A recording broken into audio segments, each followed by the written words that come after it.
Hello friends, स्वागत है आप सभी का आपके अपने YouTube channel Dhawan study point के अंदर। दोस्तों, इस वीडियो हम लोग बात करने वाले हैं आरआरबी एनटीपीसी सीबीटी 2 के बारे में। जो कंप्लीट डिटेल है आज मैं आपको बताने वाला हूं कि कब तक आपके सीबीटी 2 एग्जाम हो सकते हैं, आपके कब तक आपकी आंसर की आ सकती है। साथ में हम लोग ये भी जानेंगे कि आपको सीबीटी 2 की तैयारी कहाँ से करनी है और एनटीपीसी सीबीटी 2 कहाँ तक होगा, यानी कब तक हो जाएगा आपका, कौन कौन सी इसकी बेस्ट बुक है और आपको टेस्ट यानी कहाँ से लगाने हैं, मॉक टेस्ट आपको कितनी देर में लगाने हैं, कैसे उसका एनालाइज करना है। ये सारी बातें हम लोग इस वीडियो में डिस्कस करने वाले हैं। तो अगर आप लोग चैनल पर नए हैं तो चैनल को सब्सक्राइब कर लीजिए, साथ में बेल आइकन जरूर प्रेस कर लेना ताकि आने वाली अपडेट आपको मिलती रहे। तो शुरू करते हैं हमारी वीडियो को। देखिए एक बार तो दोस्तों, ये तो सभी को पता है कि आपका आरआरबी एनटीपीसी का जो एग्जाम है सीबीटी फर्स्ट का, वो कंप्लीट हो चुका है 31 जुलाई को। ठीक है, 31 जुलाई को आपका जो है वो सीबीटी फर्स्ट कंप्लीट हो चुका है। अब मैं ये बात मानता हूँ कि देखो, बहुत सारे स्टूडेंट पूछते हैं कि सर हम लोग कौन सी बुक पढ़े सीबीटी 2 के लिए। ठीक है, देखो सीधी सी बात बताता हूँ, अगर आपने सीबीटी क्वालिफाई करते हैं और क्वालिफाई करोगे तभी आप लोग सीबीटी 2 के अंदर जाओगे, सीधी सी बात है। तो कोई इसमें कोई गलत बात तो है नहीं। तो सीबीटी फर्स्ट अगर आप पास करते और आप लोग सीबीटी 2 पे जा रहे हैं, इसका मतलब आप लोगों ने पहले आपके कॉन्सेप्ट जो है वो बिल्कुल क्लियर है। आपके प्री एग्जाम करना, पास करना कोई मामूली बात नहीं है। ठीक है ना, अगर आप प्री एग्जाम पास करके सीबीटी 2 में जा रहे हैं, इसका मतलब आप लोगों ने काफ़ी अच्छे आपके कॉन्सेप्ट है और आपने तैयारी भी काफ़ी अच्छी यहाँ पर की थी यहाँ पर। और अगर आप सीबीटी फर्स्ट यहाँ पर पास करके जा रहे हैं, इसका मतलब मैं समझता हूँ कि आपने मैथ, रीजनिंग, जीके, साथ में जो आपके जीएस आती है, करंट आती है, वो सारी इसमें आ जाएंगे आपके। ठीक है, और साथ में आपकी कौन सब्जेक्ट आ गया आपका, ये तीनों आ गया आपके। तो इनका बेसिक आप लोगों ने यहाँ पर पढ़ लिया होगा। सीबीटी फर्स्ट अगर आपने पास किया है ईमानदारी से, ठीक है ना, तो आपने, मुझे लगता है कि आपने इसका बेसिक तो पहले ही पढ़ लिया होगा आपका। तो अब आप बोलते हैं कि अब हमें कौन सी बुक पढ़नी चाहिए। तो आपको बुक पढ़ने की पहली बात तो मैं आपसे बताऊंगा कि बुक पढ़ने की आपको कोई भी जरूरत नहीं है यहाँ पर। ठीक है, फिर भी आप लोग अगर कोई बुक परचेज करना चाहते हैं तो मैं आपको एक बुक करूंगा सजेस्ट यहाँ पर, जिसका नाम तो मैं नहीं लूंगा, लेकिन आप लोग जो है वो कर सकते हैं प्रैक्टिस सेट। मार्केट में बहुत सारी बुक आती हैं, आप कोई सी बुक उठा लो, कोई सी भी बुक उठा लो और उसमें करना है आपको प्रैक्टिस सेट। ये बात मैं आपसे क्यों बोल रहा हूँ, कोई भी बुक आप उठा लीजिए जिसमें आपके प्रैक्टिस सेट होंगे आपके। और ज़्यादा आपको नहीं करना है, कम से कम आपसे कह रहा हूँ कि डेली के आपको 2 प्रैक्टिस सेट करने हैं। आपको डेली के 2 प्रैक्टिस सेट करने हैं, जिसके अंदर आपका सीबीटी 2 का पेपर का जो आपका पैटर्न है उस हिसाब से। ठीक है, 120 सबके क्वेश्चन आते हैं सीबीटी 2 के अंदर, आपको ये आपको पता होगा सभी को।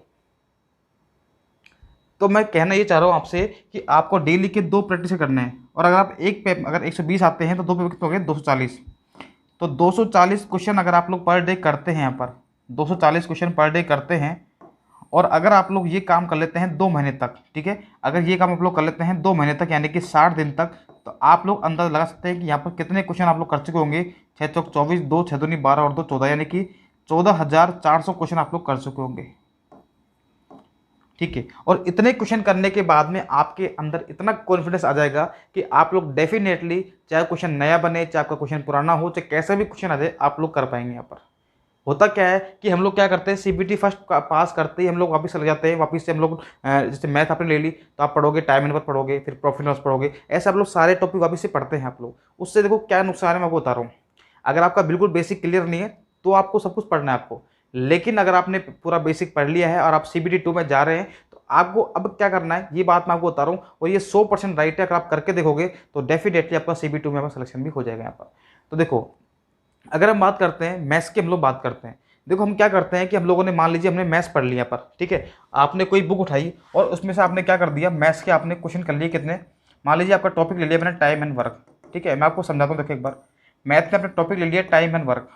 ठीक है, और इसके मान लीजिए आप लोगों ने 200 क्वेश्चन कर लिए, आपने पूरी जी जान लगा दी और इसके आपने 200 क्वेश्चन कर लिए 3 में 4 दिन में, कितने दिन में कर लिए। फिर आप लोग जैसे ही अगला टॉपिक लेके आओगे, जैसे मान लीजिए आपने अगला टॉपिक ले लिया यहाँ पर प्रॉफिट एंड लॉस, अगला टॉपिक आपने लिया प्रॉफिट एंड लॉस, जैसे आप लोग इसके भी 200 क्वेश्चन करोगे तो याद रखना आपकी जो पिछले वाला जो टॉपिक है, धीरे धीरे आपके इसके क्वेश्चन जो है वो स्किप होना स्टार्ट हो जाएंगे। यानी कि पिछले वाले जो चैप्टर आपके, उसके आपके जो क्वेश्चंस है या फिर उसके जो कॉन्सेप्ट है, धीरे धीरे आपके स्किप होना स्टार्ट हो जाएंगे आपके, आप भूलने लग जाओगे कि हमने कैसे क्वेश्चन किया था। और जैसे ही आप लोग तीसरे टॉपिक पर आते हैं, मान लीजिए आपने सीआई और एसआई ले लिया, आपने सीआई और एसआई आपने टॉपिक ले लिया, फिर आप लोग इस क्वेश्चन पर आओगे, तब तक आपका ये फर्स्ट वाला जो टॉपिक है, मतलब मान के चलिए कि 50% तो आपके दिमाग से निकल चुका होगा। और जैसे ही मान लीजिए आपने टॉपिक पढ़ते आप जैसे ही कोई लास्ट टॉपिक पे आप आते हैं तो स्टार्टिंग के जो टॉपिक है धीरे धीरे आपके दिमाग से बिल्कुल खत्म होते चले जाएंगे। ये आपके साथ में होता है, 100% होता है, और सभी स्टूडेंट के साथ में होता है ऐसा कि हम लोग पुराना टॉपिक पढ़ते जाते हैं, नए आगे बढ़ते जाते हैं, पुराने टॉपिक हमारे दिमाग से निकलते जाते हैं। जब हम लोग लास्ट तक पहुँच जाते हैं फिर सोचते हैं कि यार इतना सारा रिविजन अब कैसे करें। फिर आपके दिमाग में आता है प्रेशर भयंकर वाला, और फिर सोचते हैं कि यार अब तो मुझसे नहीं हो पाएगा। यही होता है। तो अगर आप कोई सी बुक उठाते भी है ना तो भी आपको कैसे पढ़ना है मैं आपको समझाता हूँ। देखो एक बार, अगर आपके बेसिक क्लियर नहीं है और आप कोई बुक उठा भी रहे हैं पर, तो वो भी आपको कैसे पढ़ना है। ठीक है, आपको क्या करना है, जितने भी आपके टॉपिक हैं आपके 1 2 3 जितने भी आपके टॉपिक हैं यहाँ पर, ठीक है, 15-16 आपके टॉपिक होंगे टोटल। उसमें से क्या करना है, डेली के आपको कुछ भी नहीं करना, डेली के हर टॉपिक से आपको 5-5 क्वेश्चन उठाने हैं। आपको हर टॉपिक से आपको 5-5 क्वेश्चन आपको उठाओगे आप लोग। मान लीजिए आपके पास में यहाँ पर 15 टॉपिक हैं, तो ठीक है, कितने क्वेश्चन आपके पास में, आपके 75 क्वेश्चन हो गए टोटल। डेली के आपको 75 क्वेश्चन कर लोगे आप लोग, और आराम से कर पाओगे आप लोग। हर टॉपिक के आप लोग 5-5 क्वेश्चन करना, और 15 टॉपिक मान लीजिए आप लोग, तो 75 क्वेश्चन आपके हो जाएंगे यहाँ पर। अब इससे क्या फ़ायदा होगा, जितने भी आप लोग टॉपिक पढ़े हैं सारे के सारे, उनका सभी का आपका रिविजन हो जाएगा। आपका भूलोगे भी नहीं आप लोग। डेली आपके कॉन्सेप्ट आपकी रिविजन होता रहेगा आपको। मान लीजिए आपका कोई क्वेश्चन है, मान लीजिए आपने हर टॉपिक में कोई क्वेश्चन लिया आपने और आपसे वो नहीं हो पाया, तो आप क्या करोगे, उसका बेसिक जाके देखोगे, फिर आपके दिमाग में याद आएगा हाँ यार ये मैंने पढ़ा था यहाँ पर। तो ऐसे आप डेली अगर आप पढ़ते हैं, ये 75 क्वेश्चन आप लोग हर टॉपिक के अगर करते हैं आप डेली के डेली, तो डेफिनेटली मैं आपसे कह रहा हूँ कि सारे के सारे कॉन्सेप्ट भी आपके क्लियर रहेंगे। आपको दोबारा भूलना भी नहीं पड़ेगा, रिविजन भी नहीं करना पड़ेगा, और साथ साथ में आपको पता ही नहीं पड़ेगा कि हमारी पूरी मैथ पर कंप्लीट हो चुकी है। यही काम आपको रीजनिंग में करना है, यही काम आपको सेम रीजनिंग करना है। ठीक है, तो ये आप लोगों ने देख लिया कि आपको पढ़नी कैसे एक्चुअल मैथ, आपको मैथ और रीजनिंग में आपको समझा दिया है कि आपको पढ़नी कैसे, आपको इसी टाइप से पढ़नी है। और ये करने के बाद में आपको इतना करने के बाद में नहीं करा, इनके साथ में ही करना है। अगर आप ये कर रहे हैं तो ठीक है, अगर आप ये नहीं करते हैं तो डेली के 2 मॉक टेस्ट लगाइए। लेकिन अगर आप साथ में ये काम कर रहे हैं यहाँ पर, डेली के क्वेश्चन कर रहे हैं यहाँ पर 75, तो आपको डेली का 1 मॉक टेस्ट और लगाना है। फिर आपको इनके साथ में आपको डेली का 1 मॉक टेस्ट लगाना है। उससे हमें क्या पता लगेगा कि हम जो पढ़ रहे हैं यहाँ पर, हम जो भी यहाँ पर पढ़ रहे हैं, क्या हमारे वो काम का है या नहीं है, या हम जो पढ़ रहे हैं क्या हमारे समझ में आ रहा है नहीं आ रहा, क्या हम जो पढ़ रहे हैं यहाँ पर वो हमारे उससे कॉन्सेप्ट क्लियर हो रहे नहीं हो रहे, क्या हम जो यहाँ पढ़ रहे हैं उससे हमारा टाइमिंग जो है वो डिक्रीज हो रहा है नहीं हो रहा, यानी कि हम कम समय के अंदर वो क्वेश्चन कर पा रहे नहीं कर पा रहे। ये सारे के सारे डाउट आपके क्लियर होंगे यहाँ पर मॉक टेस्ट से। तो डेली का आपको, अगर आप ये साथ में कर रहे हैं तो आपको डेली का 1 मॉक टेस्ट लगाना है, और अगर आप ये नहीं करते हैं तो आपको डेली के 2 मॉक टेस्ट लगाना है। और मॉक टेस्ट लगाने का मतलब ये नहीं है कि सिर्फ आपने मॉक टेस्ट दिया, ठीक है, सपोज करिए आपके क्वेश्चन 120 नंबर में से आपके नंबर आ गए कितने, 60। अब कुछ स्टूडेंट क्या करते हैं, ये 60 नंबर आते ही क्वेश्चन को, पेपर को छोड़ देते हैं, फिर आते हैं फिर अगले टेस्ट देते हैं। ऐसा आपको नहीं करना है। आपने सपोज करिए आपने जितना टाइम इसको दिया ना, आपने उतना ही टाइम आपको देना है इसका एनालाइज करने के अंदर। और एनालिसिस में आपको कैसे करना है, देखिए एक बार एनालिसिस आपको कैसे करना है कि आपने देखा कि मुझे मैथ में, अगर मेरे मैथ्स के अंदर मान लीजिए मेरे 2 क्वेश्चन गलत हो गए, आपके मैथ में आपके 2 3 जितने क्वेश्चन आपके गलत हो गए, देखिए कि वो क्वेश्चन गलत क्यों हुए हैं हमारे। उसका आंसर आप लोग बुकलेट में मत देखिए, उसको आप लोग देखिए कि ये क्वेश्चन मैं क्यों नहीं कर पाया, क्या मेरे इसके कॉन्सेप्ट क्लियर नहीं है।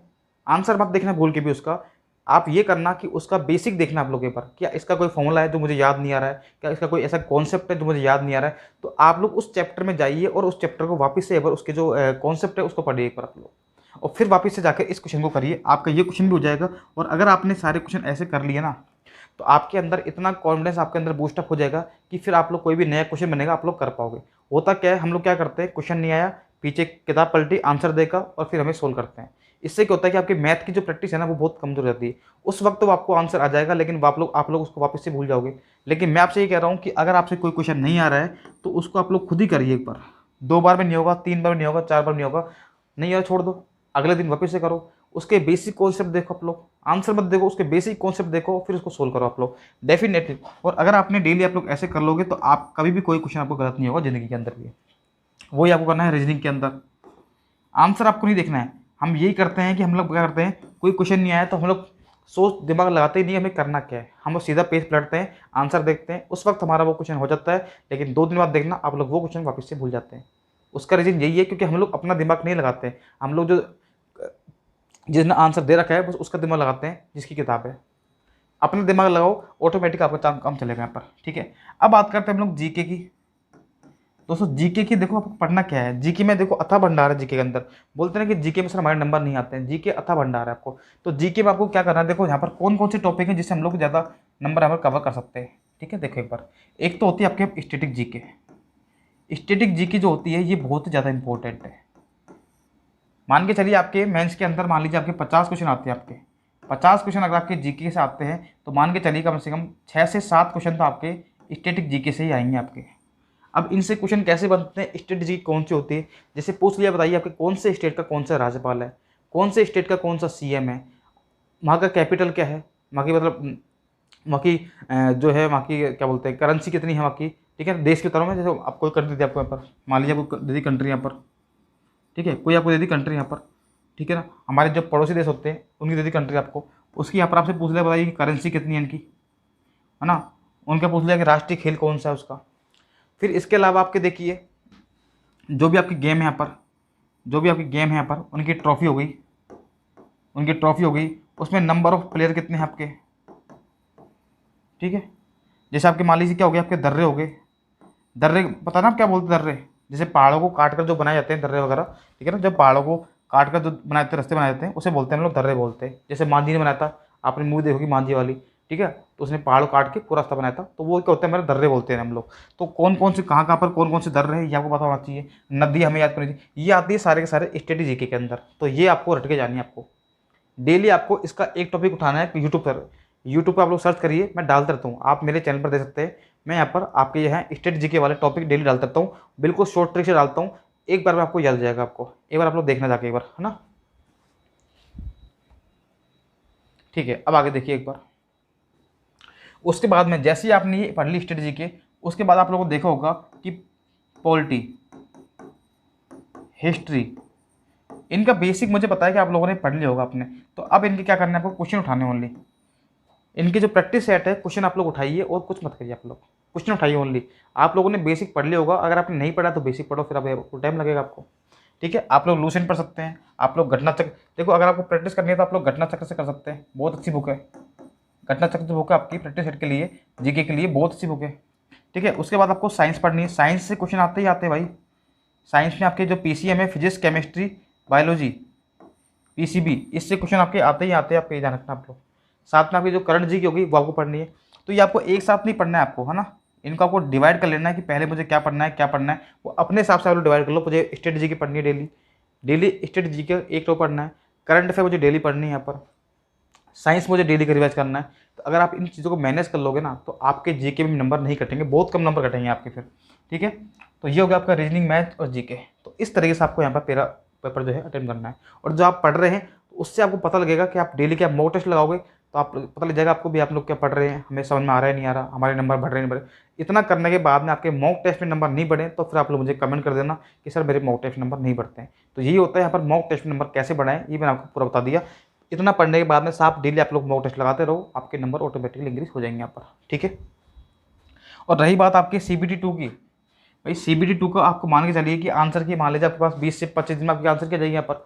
और उसके बाद आपको 2 से 2.5 महीने आपको टाइम मिलेगा, 2 महीने आपको मिनिमम तो टाइम मिलेगा आपको मेंस के लिए। ठीक है, तो ये आपका यहाँ पर हो जाएगा यहाँ पर। तो आई होप ये वाली वीडियो आपको पसंद आई होगी। तो मैंने बता दिया आपको, बुक अगर आप चाहो तो कर सकते हो, कोई सी बुक ले सकते हो प्रैक्टिस वाली। ठीक है, और अगर टॉपिक वाइज करते हैं आप लोग तो फिर आपको सारे टॉपिक से 5-5 क्वेश्चन आपको उठाने हैं या वो करना है, और डेली का आपको मॉक टेस्ट लगाने हैं। ठीक है दोस्तों, तो मिलते हैं फिर अगली वीडियो में। अगर वीडियो अच्छी लगे तो वीडियो को लाइक कर देना, शेयर कर देना, और कमेंट तो करना ही करना कि वीडियो कैसी लगी आपको। मिलते हैं फिर अगली वीडियो में, जब तक के लिए bye bye, okay, thanks for watching.